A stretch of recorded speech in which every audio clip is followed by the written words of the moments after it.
Thank you for joining us wherever you are. This podcast episode is brought to you by the Old Ways Actual Play team.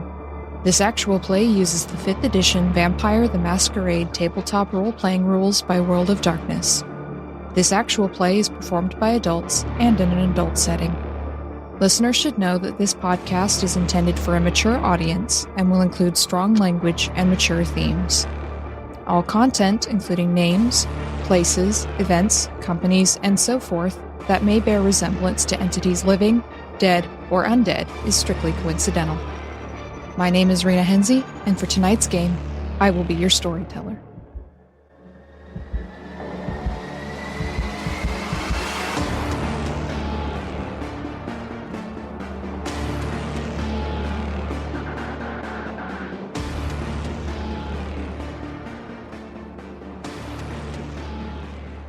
Good evening, everyone, and welcome to another episode of the Old Ways podcast, Vampire the Masquerade Chronicle, Shards of San Francisco. I'm your storyteller Rena, and tonight we are getting into some St. Valentine's Day shenanigans. So we'll see what our coterie gets up to. Before we get to that, as always, I'd like to thank our listeners and our Patreon backers for all of your support, listening and otherwise. If you would like to become a member of our Patreon, support the show even further, and also get access to some delightful extra content, including some with our vampires, you can do so at patreon.com/theoldwayspodcast. Thank you all for listening, and now let's get into introductions before we start the show. So, to my right. Hi, this is Mike, and I play Marcus Voss of Clan Bruja. And next to Mike. Hi, I'm John. I play Vince Markovich of Clan Tremere, a very well-balanced young vampire. So well-balanced in one direction or another. And next to John. Hi, my name is Tegan, and I'm playing Rahm, the shaman of Clan Malkavian. And at the end of the table. Hi, this is Ali, and I play Katerina Bogdanovich of Clan Toreador. And next to Ali. Hello. My name is Bridget, and I am playing Monika West of Clan Salubri. Indeed you are. And last, but never least. This is Tiffany, and I'm playing Alex Giovanni of Clan Hakata. Wonderful. So, we open up this evening on a cold but clear St. Valentine's Day's night. It's a little over a week since the events of the previous episode, and our coterie's been getting up to various things in the meantime. We'll see how that all plays out. But let's start off this cold and clear night with a rouse check from everyone. We'll see what you're going to be getting up to on Valentine's. That is a 10. That is a 7. I'm hungry. Okay, so Alex is up to 2 hunger, getting a little peckish. Bridget is fine. I rolled a 10 again. Again. Still feeling a little bit drained, a little bit hungry, Rahm, but, you're doing pretty well, all things considered. Monika is also fine. All right, let us get on with the evening. So, it is, as I said, fairly clear. There's no rain tonight, no drizzle. The moon is out, thankfully not a blood moon, but it is cold and crisp, and for some people, love is in the air. So, lots of plans for this particular evening, but let's start off with one Alex Giovanni. So, Alex, you have had another week of mortals stopping you on the street and speaking to you with the same words over and over. And last night, as you were headed up to bed, it was the office manager who runs your building, stopping you outside the door to the building, repeating William's insistence that you work together with him. Same words. It's been a couple weeks now. So first, I need to go visit my people and get a bite to eat, because that's more important at this point. Mm-hmm. And after I do that, well, first, in the meantime, I was going to have Lila furnish Vince's place with the things that Mina and I had picked out. So, and then, so grab a bite to eat, and then I will head to Mallet's office So your personal assistant has been spending the past few days, past week or so, ever since you got the lease signed for Vince and Mina, moving the furniture in and getting everything set up just how Mina likes it. So it does look very much like a Victorian sort of setup in this apartment, complete with antique chairs from the late 1800s. Antique books and a few other things, but Mina seems to be very pleased with it. At least she's given you a few scrawls on paper to let you know she's happier there. Vince has not moved in yet, waiting for the final approval from Lila, but Mina has been happily haunting it for the past 4 or 5 nights. Good. And then, I will head down to Mallet's office. So you get in your car, and Ajax takes one look at the slightly cranky look on your face and does not say a word as he drives you down to the financial district and to the tall glass building that is the Opticon offices. I will actually, before I get there, I will call on Luther, have him help me, because I don't think he can enter the building. If he can, then he can come with. Otherwise, if he wants to help keep watch around my car and stuff. He can enter the building if you take his fetter in and call him to manifest there. Well, then yeah. Okay, so you carry the fedora inside your coat, and you get a ghostly kind of ripple as Luther, somewhere in the ether, floats along. Always got to have backup. Always. So you make your way up to the 7th floor, which is where William's main offices are. And the elevator dings after quite a few seconds of Girl from Ipanema and deposits you outside the desk of Sophie, William's personal assistant. She's, as usual, impeccably dressed, hair piled up high on her head, and working on a computer, her long nails clacking on the typewriter or on the keyboard, and she's looking at you. Miss Giovanni, how may I assist you? Did you have an appointment? No. Mr. Mallet has sent me several messages, so I'm here. But Monsieur Mallet is not in this evening. Perhaps you can come back tomorrow night. Oh, so I get all the messages and he's gonna still not want to meet with me because it's not that urgent? Well, we'll see what time I roll in tomorrow, but I'll be here. She smiles very politely.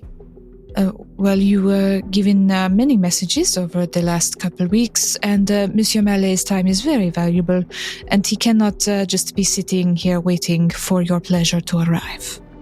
Well, maybe if he sent his messages through more reliable and less insulting sources, I would have been here sooner. Because, usually if you want somebody's cooperation, you usually want to do something nice for them. She just gives you this polite, bland smile. That is not my area. I do not send the messages. You can give him that one, though, right? Oui. Or is that too hard for you? Her nostrils flare slightly. I will tell Monsieur Mallet that you are here and that you will be returning tomorrow night. Sounds good. And then as I go to leave, I will just move everything just a little bit out of whack on the shelves. And then as I leave, I'm going to plant my hand on the glass door and slide it down as I push it open. You can feel the human rage just filling the space behind you, and you hear the clicking of someone dialing a number on an office phone behind you as you close the door.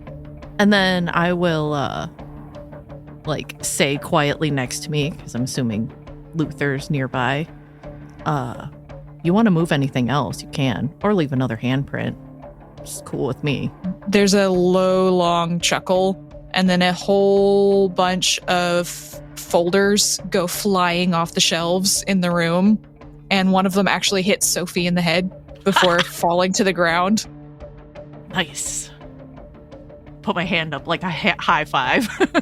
You hear a squeak of rage, because that's all she can manage. And yeah, I will be back. Oh, I'm gonna go stop and see Sebastian, and then I have a party to attend. Okay. So you get back in your car. Ajax smiles, noting that you look slightly more pleased than when you went in.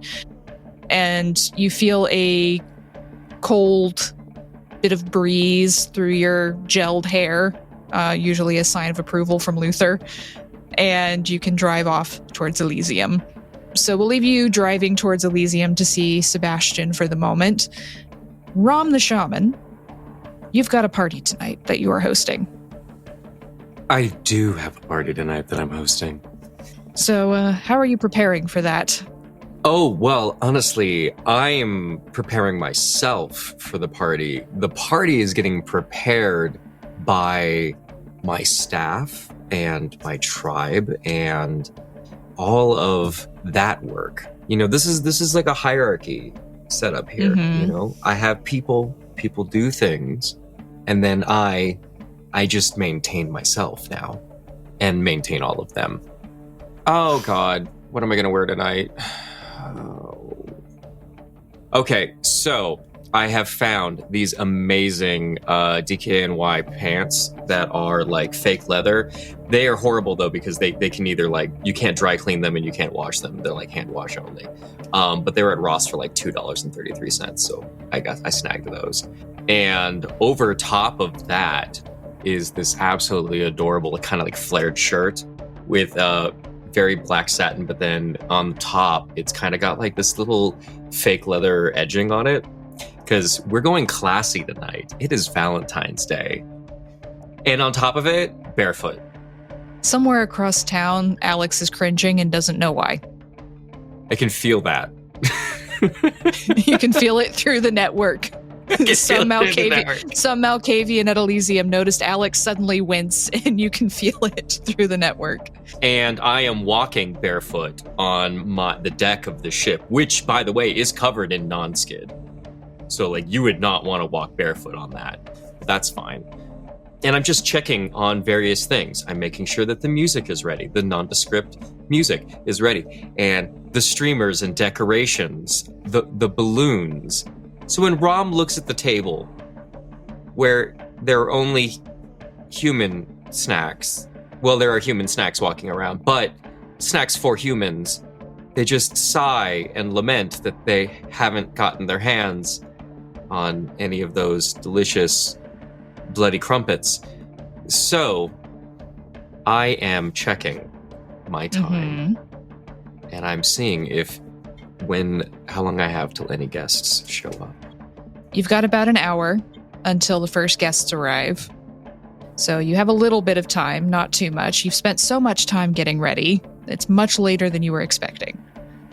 Have you invited your coterie to attend? Alex obviously would have been invited as part of the temple, but... Oh God, absolutely. Or O'Kane.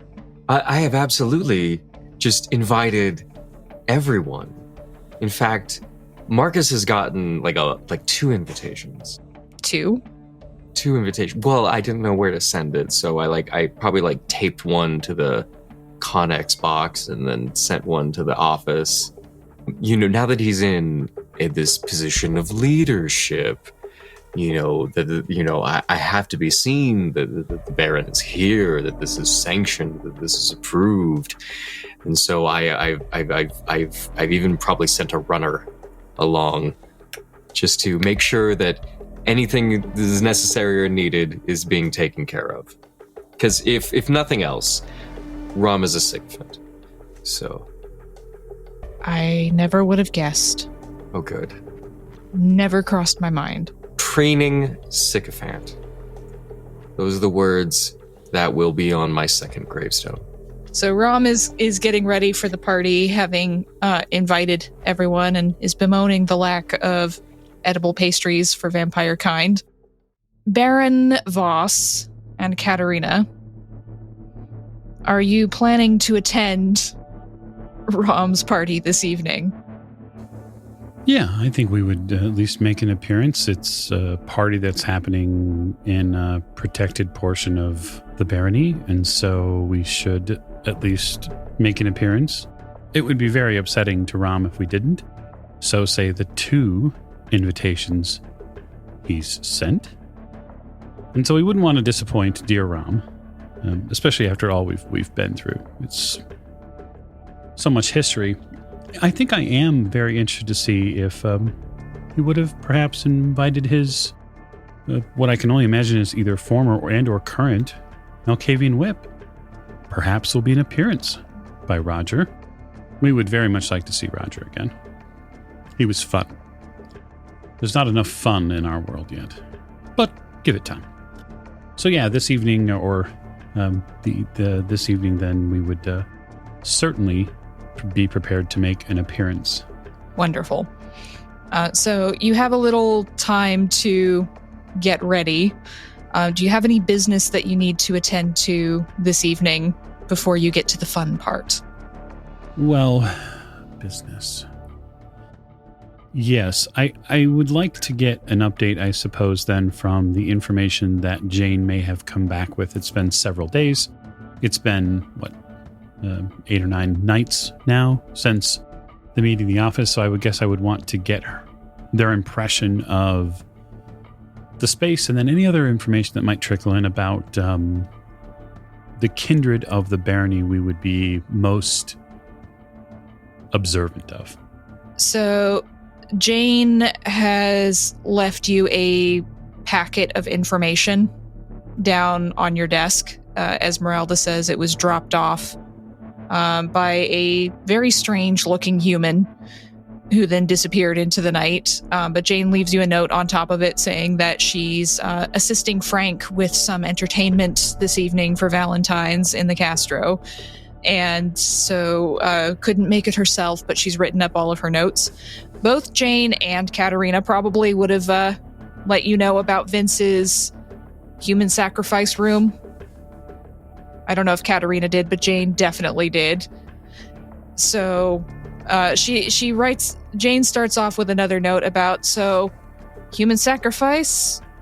Thoughts? I'm thinking no. And that's just the very first page. That's all it says. And then she leaves you some notes about various humans in the area she's noticed and the kind of working conditions that they're in, their living conditions, and the kind of equipment she'd need to help people in this particular area. She also leaves you a note about Frank's doings down in the Castro. Says, Frank still wishes you were here. He says, also wants to know how the shoulder plates are doing. Sort of furrow my brow at the commentary there. Don't know what that means, but that's just what he said to say. So, trails off. Jane very much writes stream of consciousness. It's like she's not really used to actually writing things, so she writes the way she talks. Fair enough. I suppose I'd want to, after reading Jane's information, revisit the situation with Vince and sort of get Katerina's opinion again on what Vince was suggesting, just to make sure that it wasn't being misread by Jane. I don't want to go full-on accusatory of what we ran into in Vince's sire's home. I went into that basement first.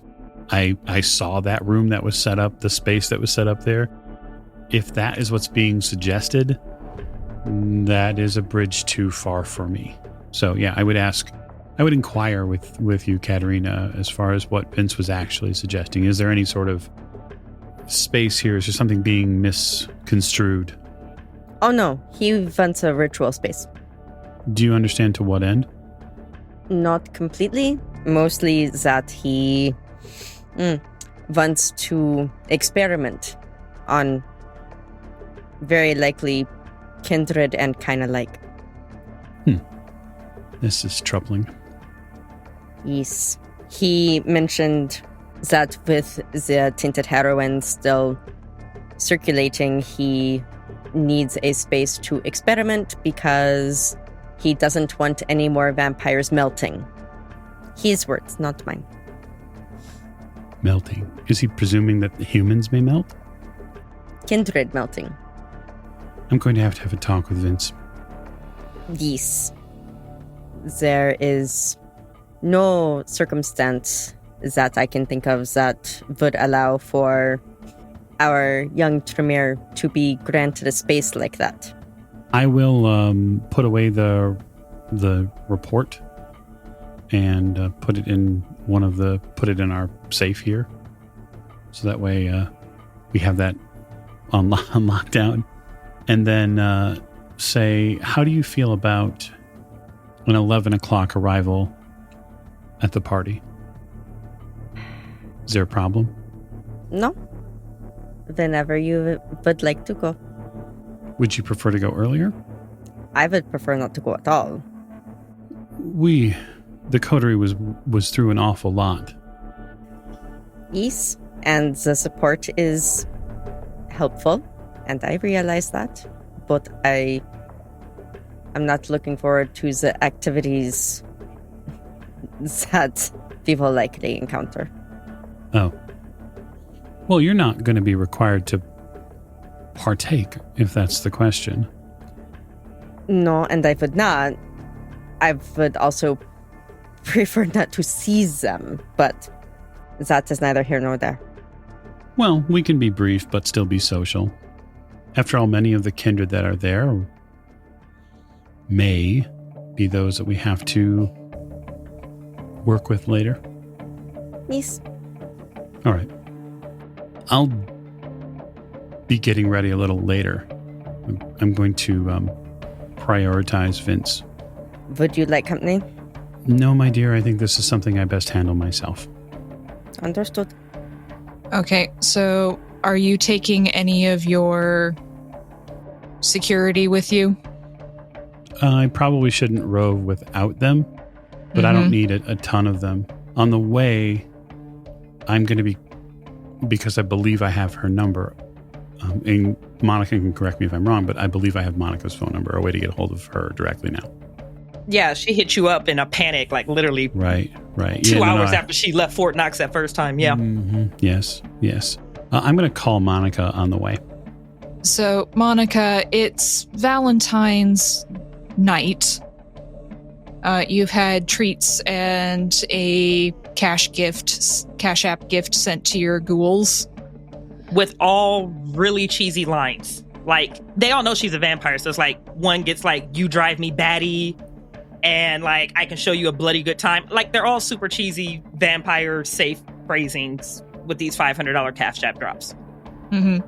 You send them the usual cheesy vampire puns, which they all think is hilarious, and the group chat on your phone just kind of blows up with all of these laughing emojis, and they're sending pictures of the different messages they got, and voting who got the cheesiest. Yes!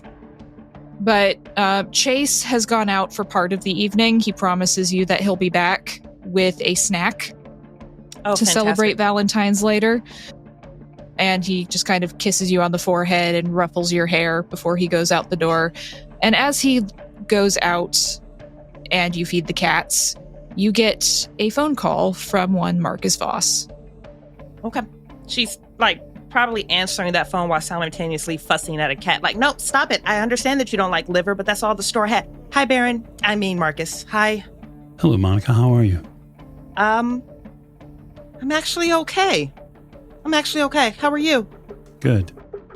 I'm quite well this evening. Quite well. Happy Valentine's Day. Happy Valentine's Day to you and to Miss Bogdanovich as well. I will let her know when I see her next. I have been quite concerned about a matter within the barony, and I was hoping that you and I would get an opportunity to speak about it later. Okay. I take it this is an in-person conversation? No, most certainly. Okay. Well, most certainly. My schedule is just so incredibly... Ow, God, the claws. Sorry, when did you want to meet? Oh, will you be attending the soiree on the boat tonight? Yeah, unless Justin got invited and that invitation went this way.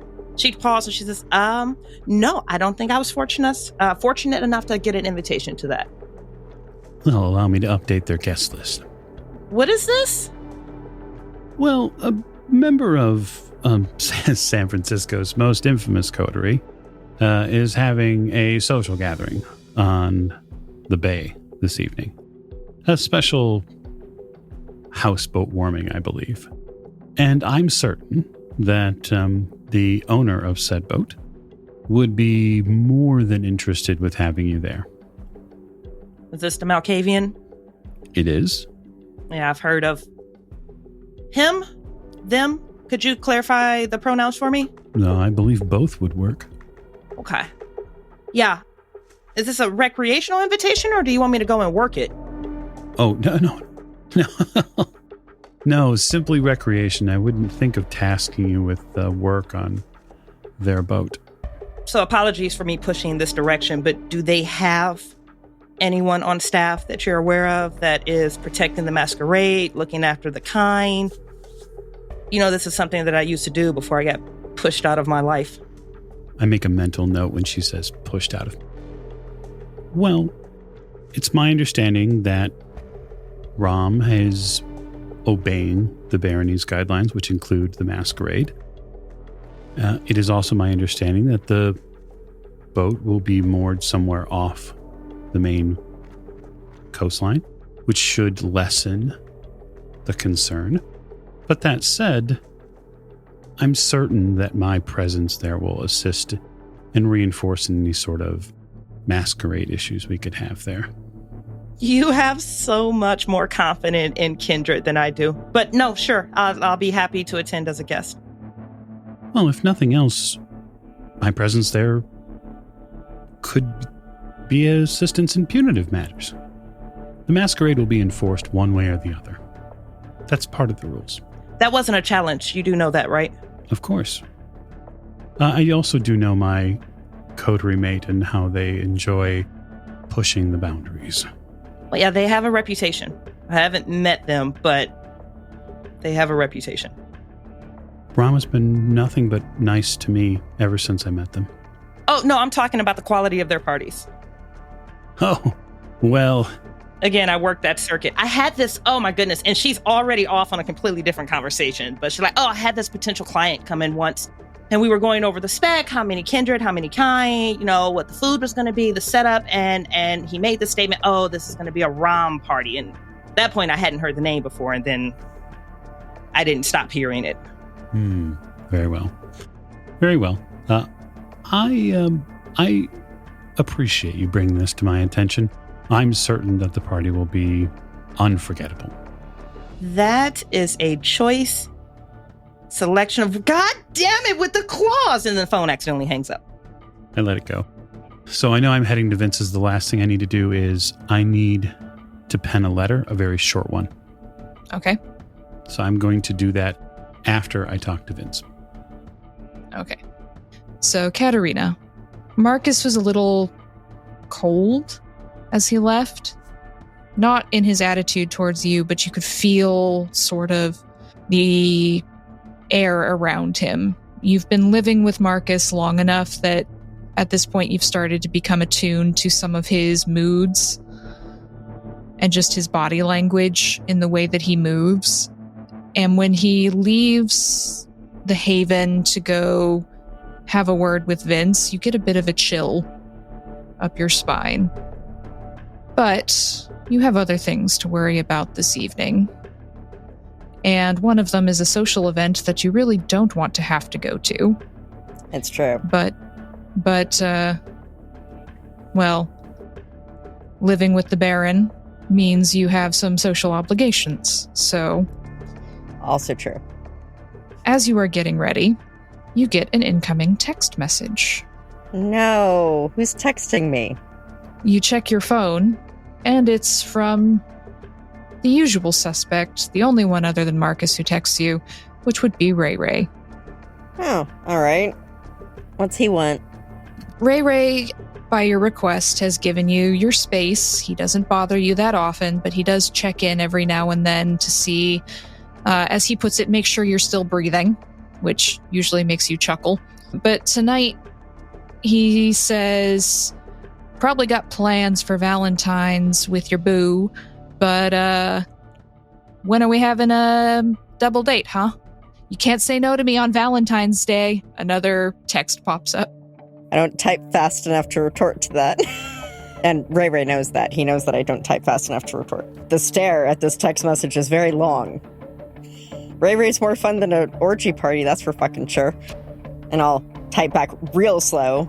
We're going to a party, but I don't know how long we'll be there. And after that, we have no plans as far as I know. You get it like 6 or 7 exclamation points. Don't tease me. Not a tease. Promise. I can't guarantee anything. And if not tonight, tomorrow? That might be more easily arranged. Cool. Bring the boy toy. Love you. I love you too. And that's what you end up with as you're getting ready for this party. You have somehow agreed to a double date with Ray Ray and his partner Raul. And Marcus is unaware of this. Yep. So good luck. It's gonna go real good. So you get ready for the party. What are you wearing this evening? Oh, something probably, realistically, it's probably either, it's gonna be black, and it's just gonna be nicely form-fitting without being overkill. I'm not gonna wear huge heels. Actually, it's February. With it being February and cool enough out, I have my leather jacket because I don't really go anywhere without that.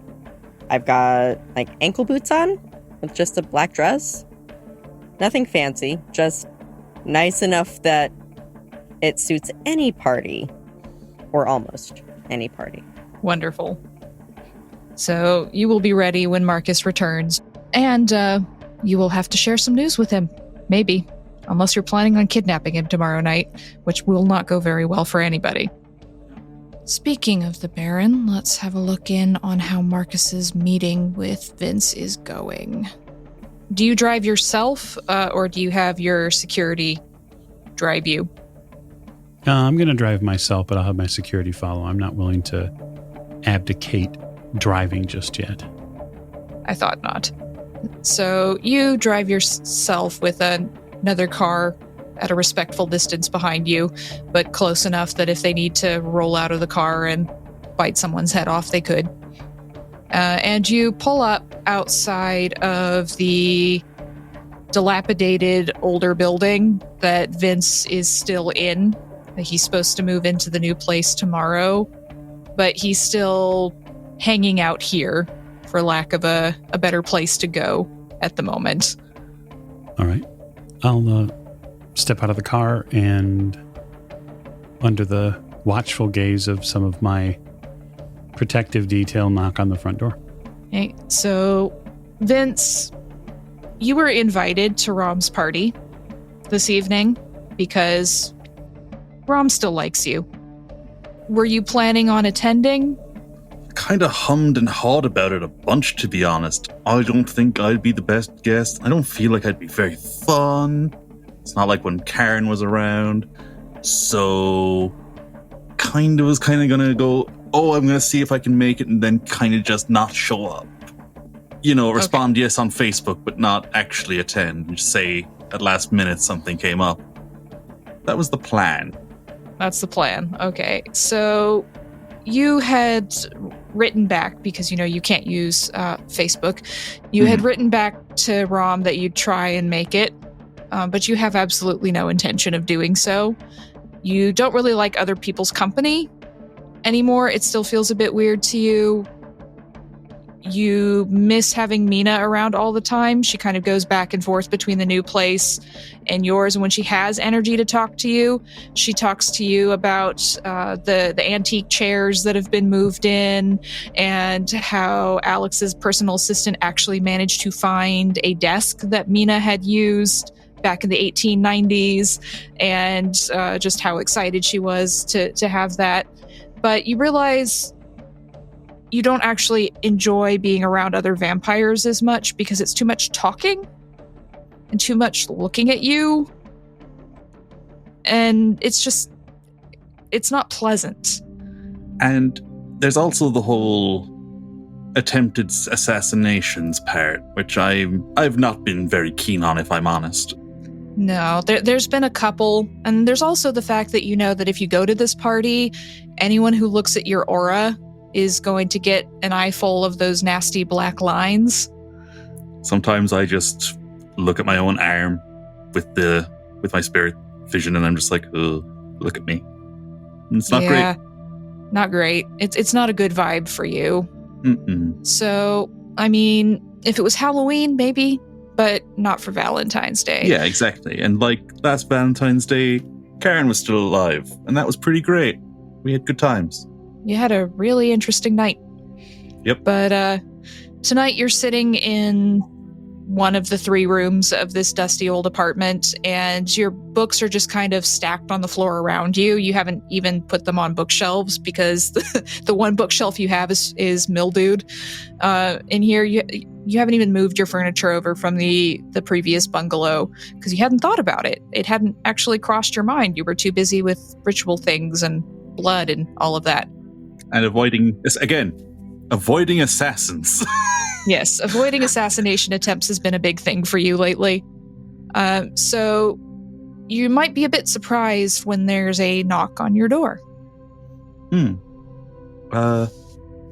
has actually been doing one thing before Marcus arrived, and that's he's actually started thinking maybe he can make it up to Mina by tracking down Kate. But he's just thinking about that as he's answering the door.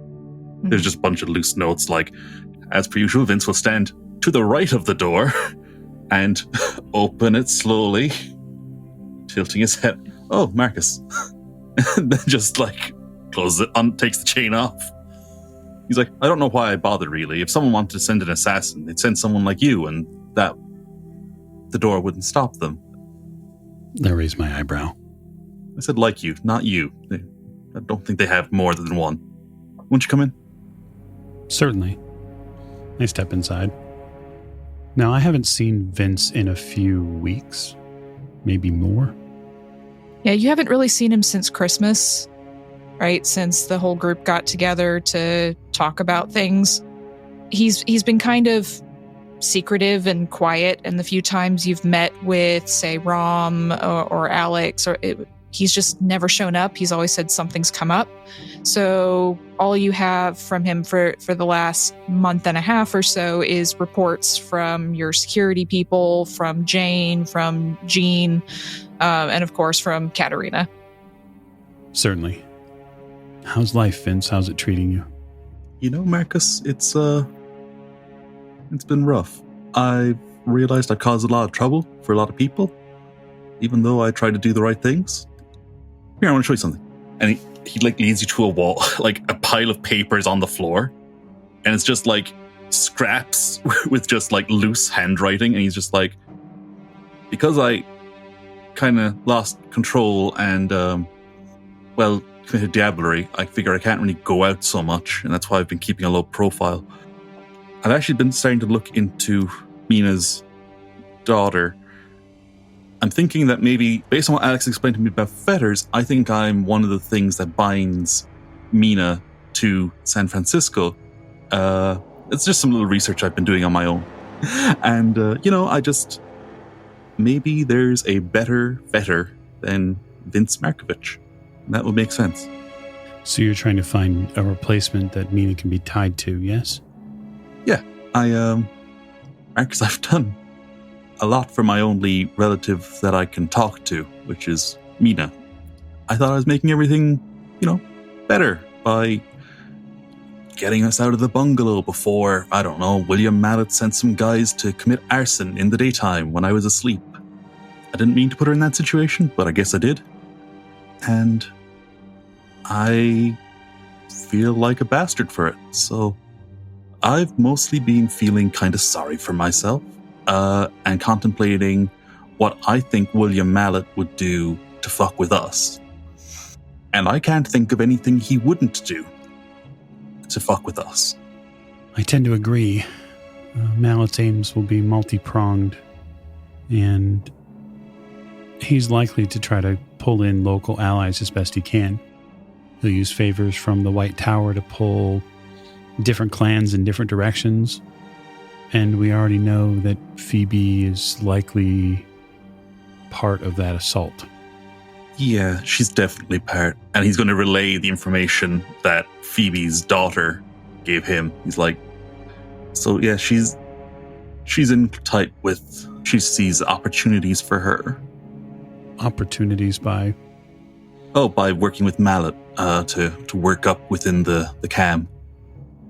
I don't know what I can do about it. She's way more powerful than I am.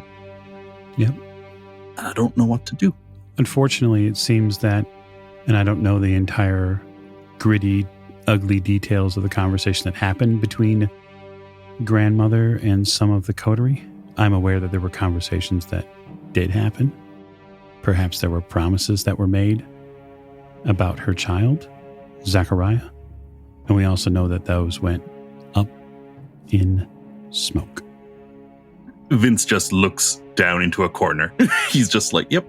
And so now we have not only the hardcore Camarilla members who are following the Prince Regent, we have a potential ally in a very potent Tremere, someone like Grandmother, who could at least be perhaps a leveling influence, not wanting to see the city ripped into thousands of pieces while Kindred fight and vie for power as they've always done. Her lot may be cast with them, and it may make them ultimately more powerful. And that, again, will lay at your feet. And Vince looks you dead in the eye. He's just like, I don't know how long I can keep going. I thought I was doing right things. I avenged someone I loved, and I did everything I thought was right. And did I cross a lot of personal lines to do it? Yes. I'm not who I was 6 months ago. I've done things that I can't imagine. So I don't know who I really am. So, yeah. I appreciate you taking me in and doing so much to do right by me. But I hate the cam more than I like living. And I'm going to ask that you don't give me to them alive. But if you need to sacrifice me, then do it. I'm ready. I've been thinking about it. That's why I'm looking for Kate. I don't think I can keep going. You know what, Vince? I agree. I'm going to make a rouse check. All right, that's a 7. So I'm going to activate Fleetness, and when I do, I'm going to produce a stake faster than you can see, and I'm going to drive it into your chest. Marcus is looking you dead in the eyes, Vince, and he says, I agree, and his eyes glint slightly red for a split second, but you don't really have time to think or react before something sharp and wooden enters your chest, and you feel a sharp pain in your heart as a stake is driven through it. Vince is momentarily confused, but ultimately he's seen this coming. Ever since last week with the conversation with Katerina, he's been thinking a couple of steps ahead, and he's realized he has crossed the line for even the people that he does actually care about, from asset to be helped. He has crossed over to liability, and he's kind of sick of hurting everybody. He doesn't feel anything when he does it anymore, but he knows that that's not what he does. Because you're not resisting and you're not fighting it, Marcus is not going to need to worry about damage, mechanically speaking. You're almost embracing it, even without knowing it, as the stake pierces through your heart and you start to fall backwards. You are still conscious. You're still aware, but you can't move. You can't do anything, really. You can't speak. It's like you're frozen, wide-eyed and staring as you fall to the ground. All Vince can think is, this is for the best. This is going to help everybody. It'll be right, and they'll find somebody who can do what I can do but better. That's not hard, and they'll get by. Maybe they'll honor my request and not hand me over alive. It's kind of the best thing I can hope for. So I'm going to ease Vince's body onto the ground. He's not the first vampire I've staked. And then I think I'm going to dutifully collect his notes on Mina's family. And I'm going to make sure I have the sort of all the likely esoteric scraps of paper that are around here. As he went from sad Davenport to broken recliner and made notes, I'll check to make sure that there's not scribblings in the bathroom or something. I'm also taking a few minutes and basically turning over the house to make sure that there isn't a swarm of humans somewhere in a closet or something like that. And then I call Takashi and tell him that he has a residence I need him to bleach. You don't find a murder basement or anything like that. There's some blood drippings on the floor in a couple rooms, but it doesn't look like anybody was flat out blood ritualed in here, which is perhaps some cold comfort. But you collect up all of his books and his notes. You put the notes about Kate into a particular folder so that they're all in one place. You really only have a couple boxes, cardboard boxes worth of items that he's left lying around. Yeah, essentially what I want to make sure is that there's no kindred information that's being left lying around. And that would include any sort of occultic writings from Clan Tremere, any sort of workings, ritual papers, especially any information he may have on the cleansing ritual itself. That has to come with me. Because unfortunately, I had to stake our own wizard tonight because he's a liability. Which means we're down a wizard now, and that's a problem for a whole host of reasons, but we'll get to that. And then I, given the strength, will roll Vince up in a carpet because I don't have any bags with me. They're back at... The only bags I have, garbage bags I have are Rahm's, and they're back at the container at this point. And so... Actually, I don't have to step outside at all. I'll text one of the guard drivers and have them send someone in. Okay, one of your security detail comes in. Fairly big, muscular-looking person, ex-wrestler. I need the carpet and its contents delivered to a specific address. You're to be exceedingly discreet. There'll be a few people who will meet you there for renovation work. After they prepare the place, you'll place the carpet in the hole, and we'll cover it up. You got it, boss. They just pick up the carpet with one arm and sling it over their shoulder. They don't even question you. Where are you sending them? I'm sending them to the house address that, well, one of the cover houses that I addressed that were possible moving points for Vince in my mind. Like I'd probably made just a couple of collective places where he could go to be closer to me in the event that he went, well, into left field, which he has. And so the intention here is to have my contacts dig a hole in a house that we own in the basement, put Vince in said hole, cover it in concrete, and then put in a rec room, and then lock the house up and essentially have a ghoul or a guard live in that house. Because Vince is now in witness protection. When I return to my vehicle, I am penning the following letter to grandmother. Dearest grandmother, I understand that a younger member of Clan Tremere has upset you in a most grievous way. While I realize our sects may differ, we are both kindred. Allow me to handle this issue as it sits within my barony. In exchange for this service, ensure me that Miss Van Ness won't make any more further incursions.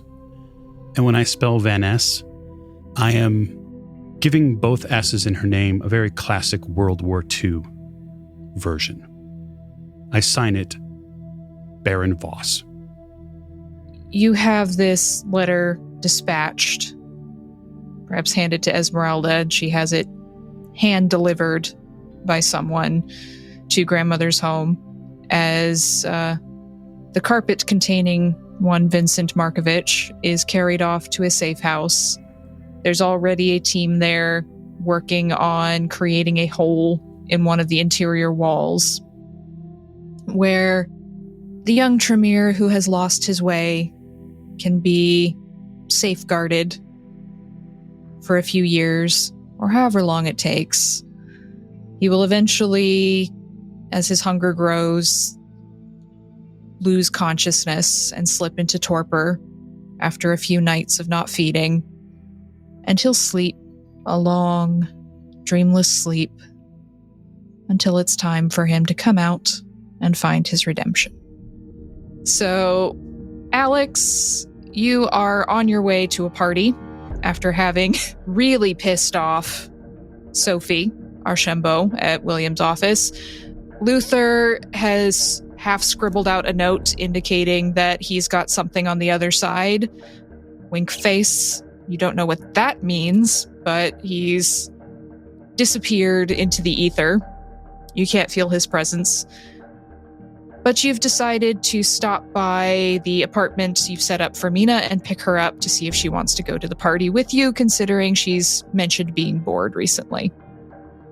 But now I'm kinda hesitating because of Luther. But I mean, I'll still go.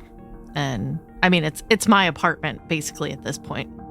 You stop by the apartment and you've got keys, you go in. It feels cold in here. Very cold. I guess then I'm gonna stay at the door and quietly ask, Mina, do you have company? There's a ruffle in your hair. It's cold breeze. And then you see the flickering shape of a person. You've never seen Mina manifest before other than that ghostly hand she kind of used to direct you to a good place for her to haunt. And you see this shimmering outline of an older woman, gray hair pulled back in a bun. She's wearing a Victorian-style dress with a little cameo brooch. And you see these black lines running all through her.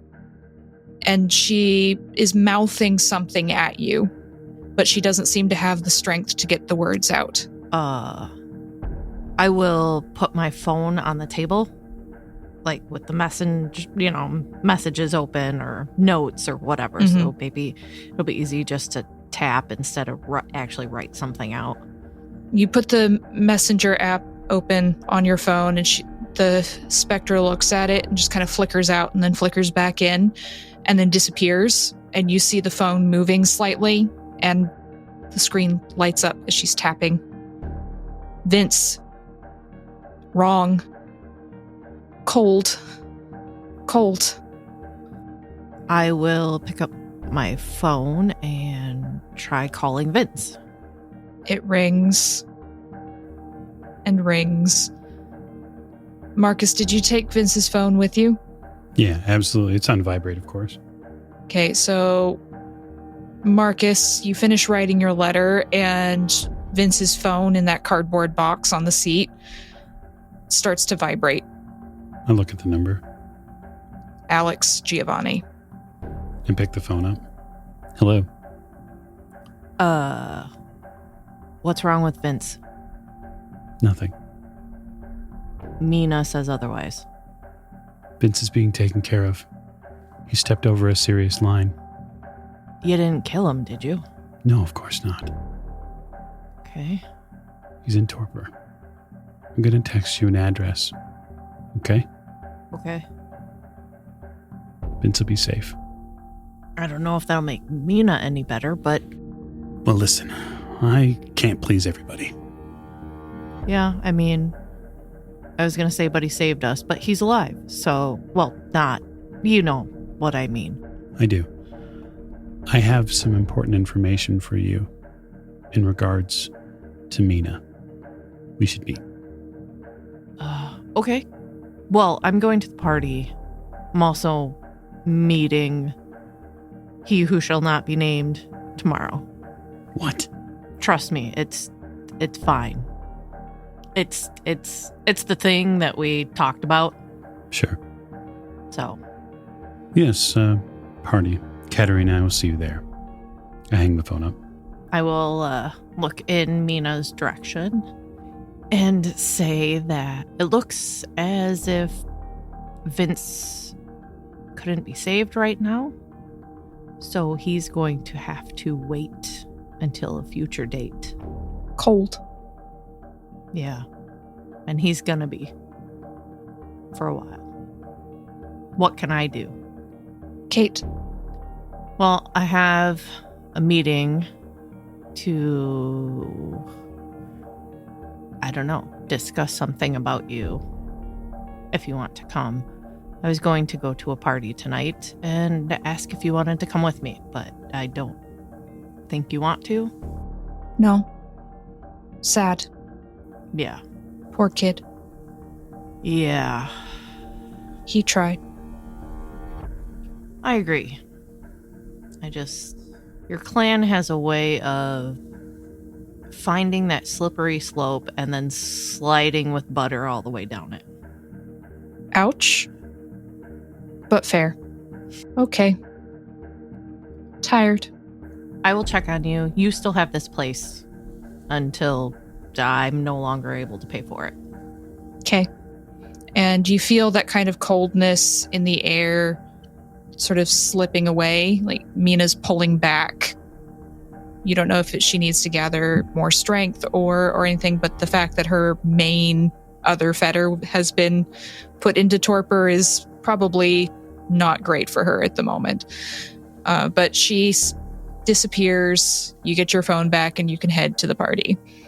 At the boat, Rahm, it's time for everything to kick off, and carloads of vampires and their very happy ghouls, all in, well, most of them are dressed like cupids, the ghouls, various stages of cupidism. Some of it's creepy, some of it's cute, but there's a lot of ghouls running around with bows and arrows, with the arrows plush tipped, but they go around poking people with them. And none of them are very good at actually shooting. And you see the blonde girl who was really into you when you first went with Alex. You see her trying to shoot an arrow at you, and it just drops to the ground, and she just drops it. She looks maybe a little drunk. That's fantastic. I'm going to whisper in someone's ear to go help take care of her. And so one of your ghouls just kind of laughs and goes off to her. We've got a full bar. We've also got snacks. Come on this way. And she's like, oh, but there's such a snack over there. Yeah, that's great. Oh, God. She looks back over her shoulder at you and wiggles her eyebrows, says, "Hey, Captain." You're welcoming the Temple of Michael. There's some other Malkavians here. You haven't seen Sir Roger yet, but I'm looking for Sir Roger. His presence or absence will be noted. Mm-hmm. You get a note handed to you by one of the other Malkavians, who just winks at you and kind of floats along. And the note says that Sir Roger will be attending, but later in the evening, as he has some other business to attend to. Excellent. And I crumple it up and I throw it down a porthole into some Okay. interior space. So there's mostly other members of the barony here, those who've gone over into Marcus's territory. There's some gangrel that show up, and you see who you now know to be Mariam, who is the chief of the gangrels now. Comes in, she's dressed in white tunic over leggings, and she's got a red scarf around her hair, and she looks at you and she flashes her fangs and says, "I told the sharks to stay away tonight," and drifts past you. How good of you. How good of you. Yes. And I know. as I'm just kind of like internalizing that and looking from side to side and down for a moment. Because Rahm is paranoid right now. Rahm is anticipating something happening. Rahm is absolutely sure that everything can't go off without a hitch.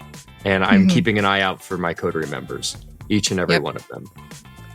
So the first person to arrive is Alex, first member of your coterie, who rolls up in the Lexus.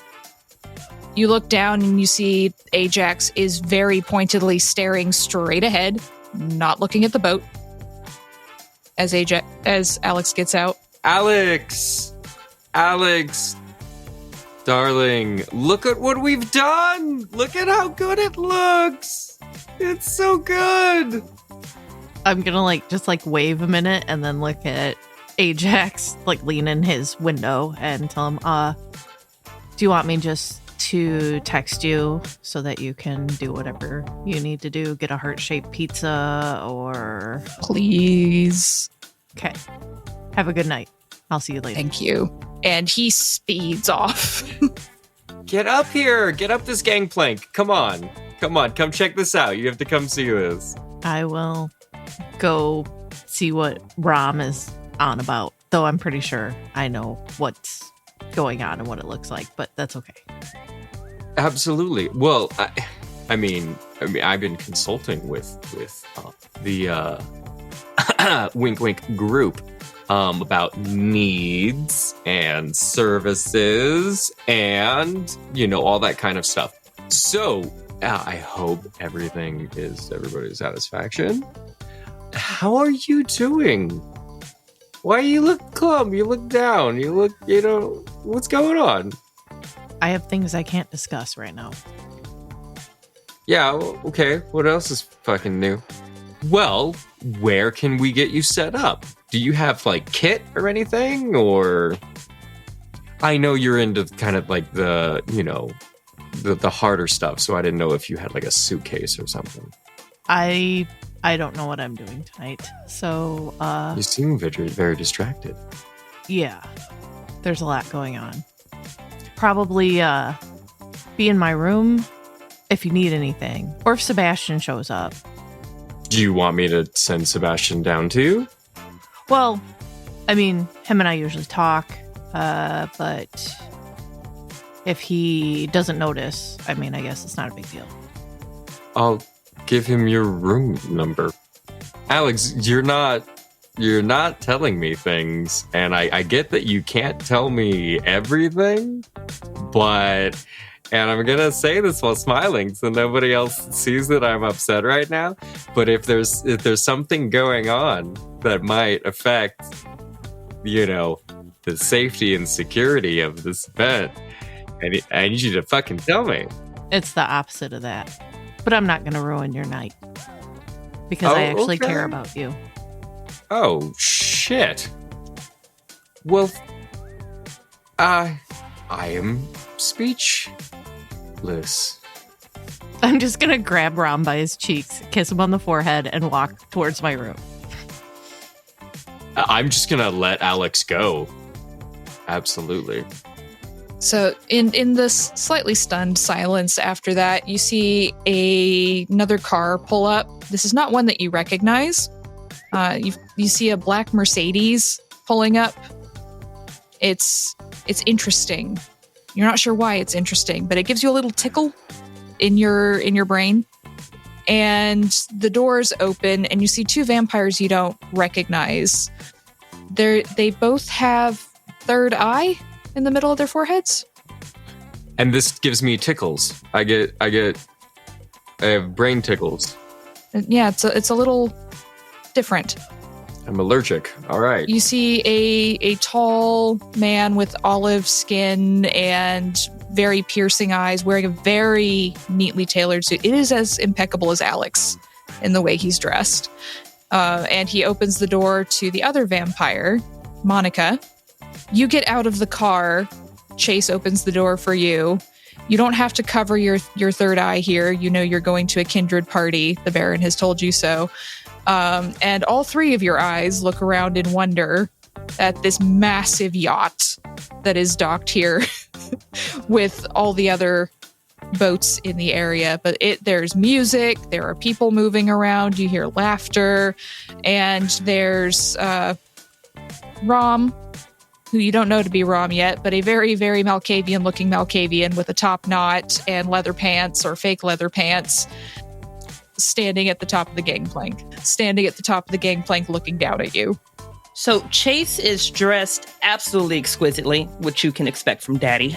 However, she had this super gorgeous, like asymmetrical satin lace, black and red ballroom gown ready to go. She looked stunning in it. Chase loved it. She loved it. And she looked at her EMT jumpsuit in the closet and was like, nah, I'm not going to risk it. She's actually in her jumpsuit right now. So she will explain that to Marcus if they run into each other, but she made an executive decision and chose for the help, for the purpose of helping to enforce boundaries. Chase is here, but still they're not going to be connected at the hip the entire time. Marcus can't be everywhere at all times, and she knows the reputation for these parties. She just made an executive decision. She does have something special to put on when they get back home for Chase, but for right now, she's in her jumpsuit. So Chase smiles down at you, offers you his arm, and says, "Shall we go, my dear?" Kisses you on the forehead. She wants to nuzzle back to him, but she's attempting to not be as flagrant in public. So she kind of more like just nuzzles him, but just allows him to take her arm and they'll head up the ramp. So Rahm, these two vampires come up the gangplank, and you know, even though you've never seen this clan before, the third eye is fairly obvious. This is Clan Salubri. You didn't even know there was Salubri in town. Well, this is quite a treat, I assume, as they come up the gangplank. I'm so glad that you got on board before we leave the pier. I am waiting on a couple extra people, and But, hi, I don't think we've met. Hi. No, but you're waiting on a few people. I take that to be Rahm the Shaman? That is correct. And she'll extend a hand over to him. Absolutely, and I will take that hand and place the tiniest of peck on the third knuckle, and I am absolutely enchanted. I like your outfit. I like this. I'm putting together the pun or the thing you got going on. We got hearts and blood.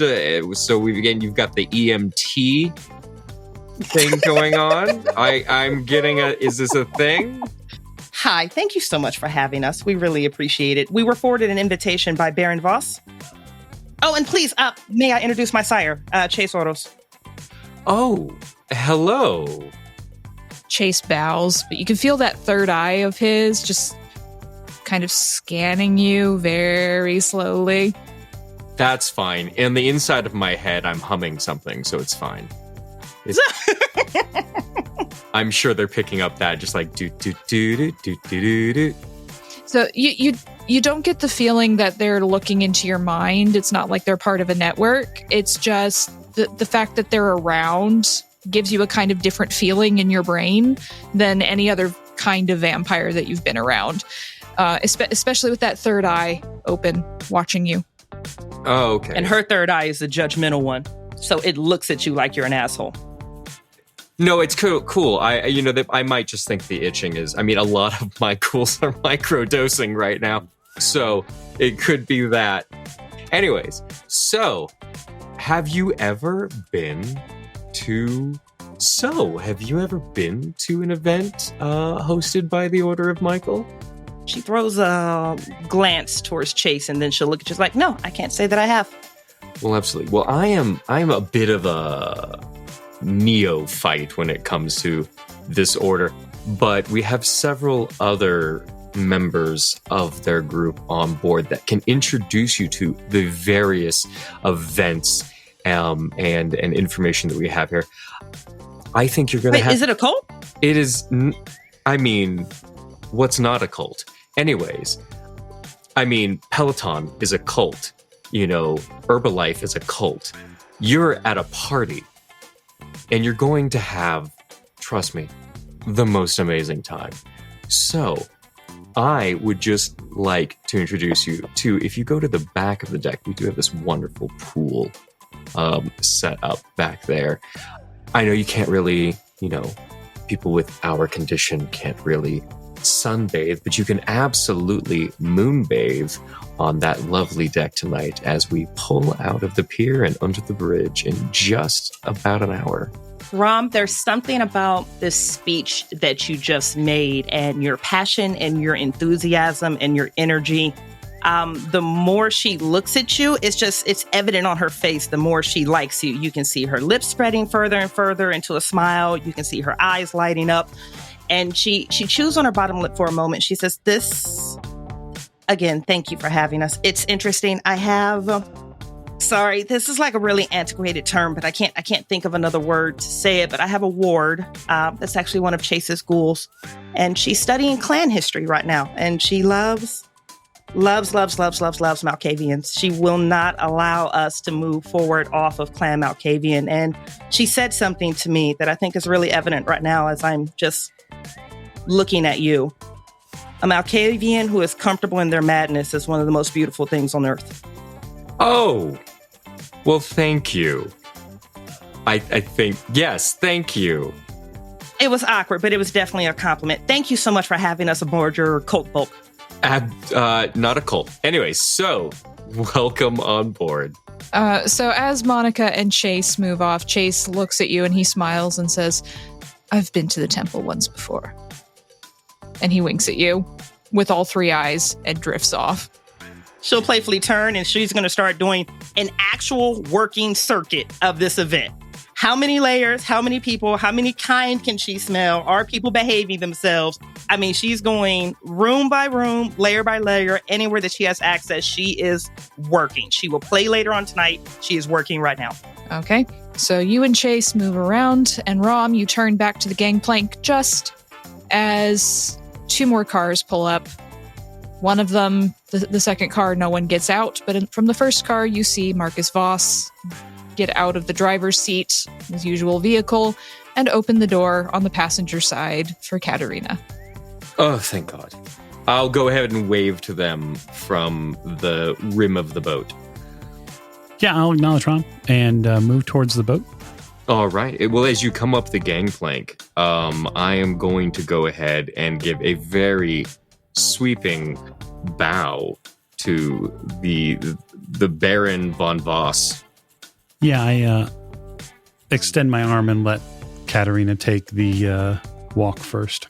Yeah, there's a small, pat on the shoulder, and off into the party I go. There are no words exchanged here. It's lovely to see you, too. All right, that's great. I had a whole thing. Anyways, Marcus, how are you doing this evening? I'm doing well. I sort of adjust the leather sport coat that I'm wearing, and you can hear the creaks.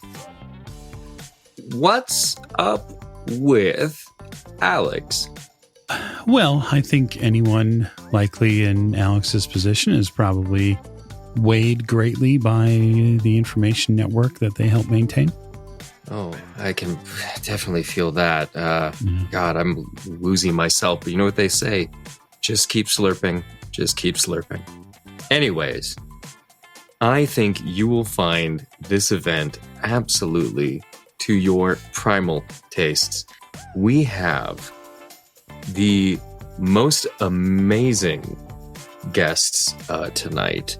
Did you know that the United States swim team happened to have been in town? The Olympic swim team. I was not aware. Well, trust me, if you head back to the pool area, you'll become very aware of many things, which are cut very, Anyways, sorry, I was in my own head for a moment. Right. When are you not really? When I'm in other people's heads. I need to know one very important thing. When do we cast off?